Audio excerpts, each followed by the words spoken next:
Welcome back, welcome back, welcome back to my channel. It's your boy Two-Time Moto. And today, man, I've been neglecting this car lately. Not really neglecting, I just been working hard, man, trying to get my funds up so I can be able to do what I need to do to the car so I can bring you guys content. I'm sorry that I'm late. I'm 2 weeks late on the video, man. Shame on me. I'm sorry. I'm gonna do better by you guys. I'm gonna do better by the car. I'm gonna do better by life. But yeah, man, life hit, so you know, I had to take care of a couple things and you know, get a few things in order. You know how it is. So anyway, man, today I'm at AutoZone. I got a guy that's a county over from me. He's gonna do my toe-in alignment for the front. So when I'm driving the car, you know, it still kind of sways a little bit, you know, so I know it needs an alignment bad. And plus 2 front tires, because they got the slits in it and stuff. So, you know, I'm gonna need 2 front tires. But yeah, y'all, long story short, the bumper and the 2 fenders that I ordered, the site that I ordered them from, eBay, I ordered them all at the same place and they was out of stock for 2 of them. So they gave me my refund for all 3. So what I'm gonna do tomorrow, I'm gonna give you guys footage of me going to the junkyard. I'm taking my son with me, he's 3 years old, so this is about to get interesting. I'm gonna go to the junkyard and I'm gonna pull 3 of the parts. I'm gonna pull the bumper, the rear bumper. As y'all can see here, I need another one bad, man. The way my wheel is out back like that, it's hitting the rear bumper. It done flared it out, it done chipped it off real bad.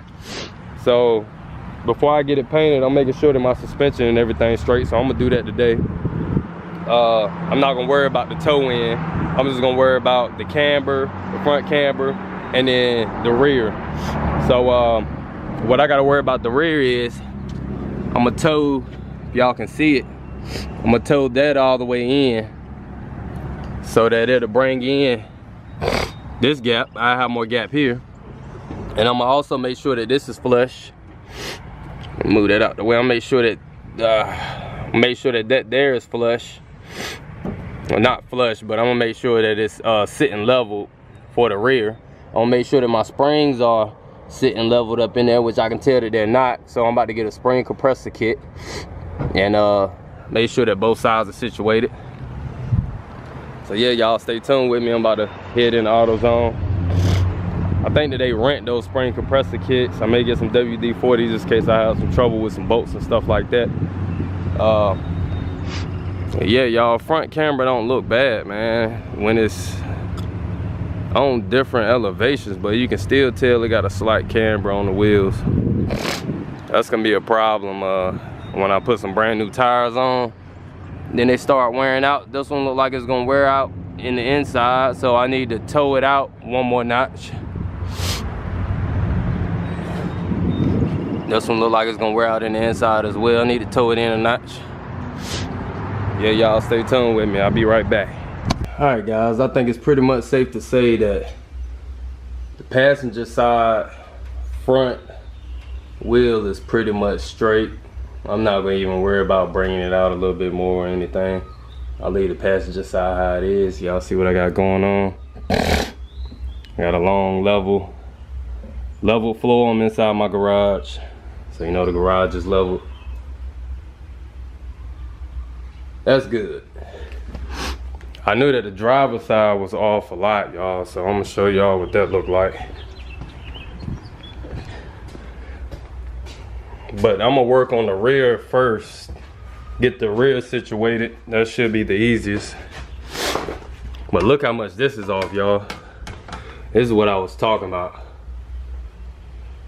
Hopefully y'all can see that. Yo, that's crazy. Y'all see I got it on the ground. Not on the ground, but up against the wheel.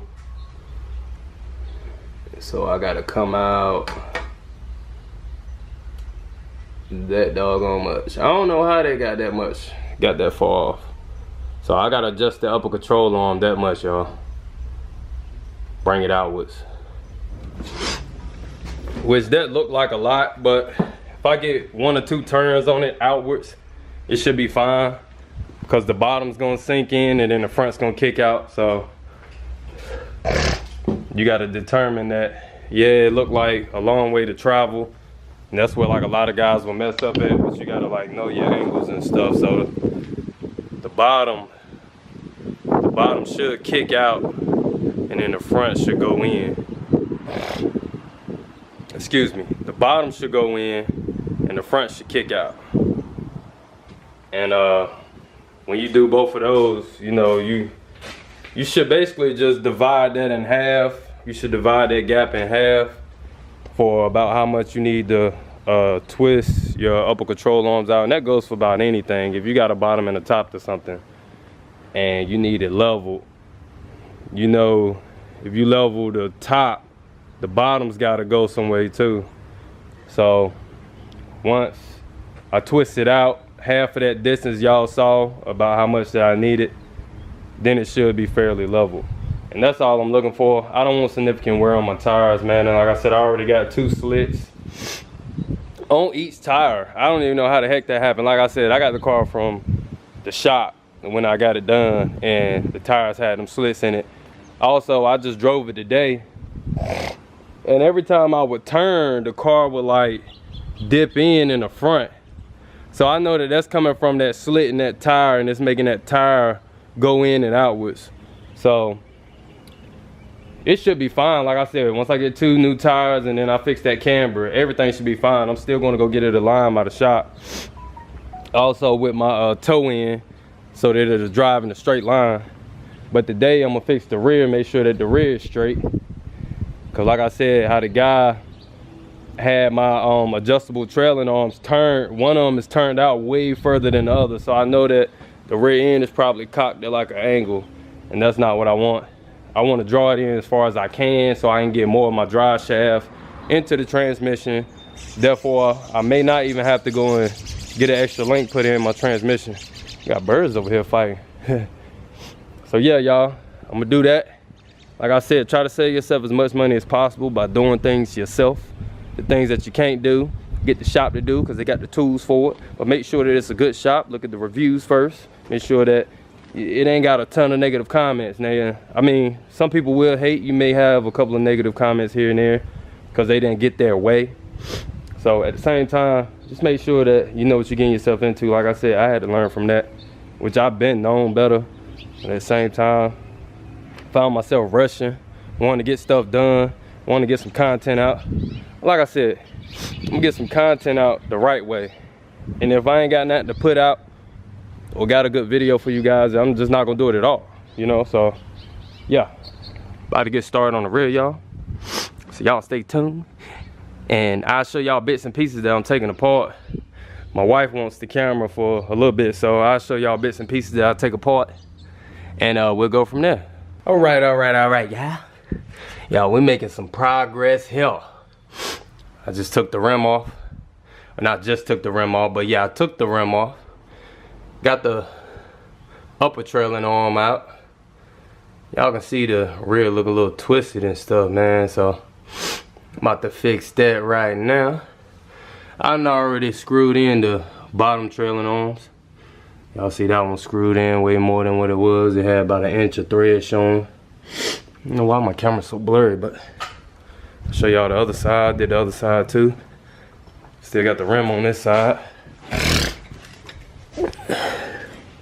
Y'all can see right through there. Got it screwed all the way in. So I'm gonna gauge the passenger side, which is what I'm doing now, off in this upper trailing arm. So y'all might be wondering, how do I know the distance? Well, y'all, I got this little handy tool here. It's a electronic digital caliper gauge. So I already gauged this driver side with this caliper gauge here. And so what I'm gonna do is I'm gonna twist that in enough to where it gives me the same on that driver side as it is on this side. So that's how much is off right there.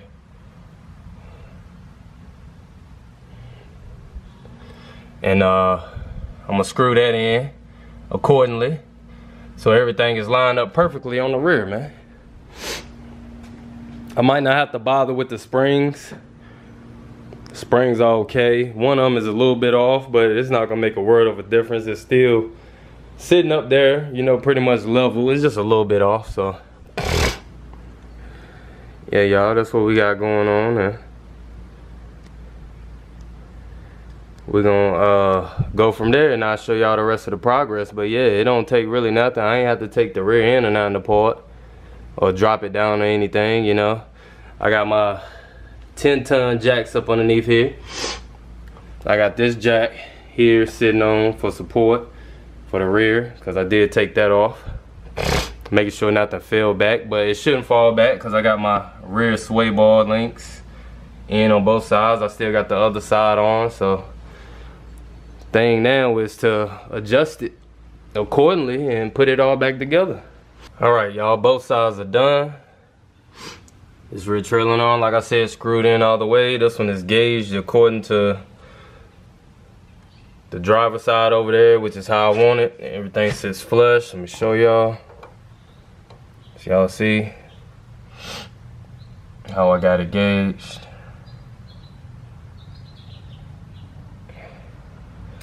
I'm gonna show y'all the driver's side, how I gauged it off of.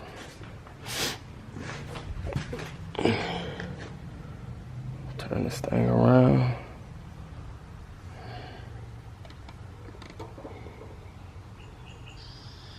And as y'all can tell, is that wire's in the way, but you can see that point and you can see that point. Both points are gauged in the inside. So if you guys got lift kits with adjustable anything on it, buy yourself one of these, man. Buy yourself a gauge. Not a measuring tape, that's not gonna work. I mean, it could, but you know, you may still be a little bit off, but I like my stuff to be as close as possible. So I bought that gauge, you know, simple fact that, I mean, that's not gonna lie. You know, your measurements might be a little bit off in your head, like mine. I need a little bit something more dependent to go off of. So y'all can see, I got the bolt back in. Jack is removed. I'm about to put the rim back on, so y'all can see that the spring sits straight up and down now. So yeah, y'all, this is part one. I'm about to put the car back together. At the end of the video, y'all can see everything, the rear and stuff back together. This is part one. Part two, I will be straightening the camber at the front of the car, not the toe, but the camber. And I'll show y'all how to gauge that. I'm gonna gauge it off of the passenger side, so I'm gonna basically do the same thing that I done with the rear. I'm gonna use the gauge. I'm gonna gauge the passenger side upper control arm, because that's dang on there perfect.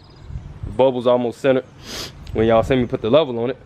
And then I'm gonna do the driver side the same. So both sides of the tires are where the same.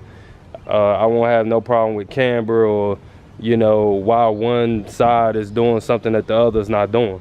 So if both sides are aligned, the only thing I gotta do is take it to the shop, go and get my toe straight. That's something that I'm not able to do. You know, I don't have the tools and the stuff that they got to put up on the rim to make sure that it's straight.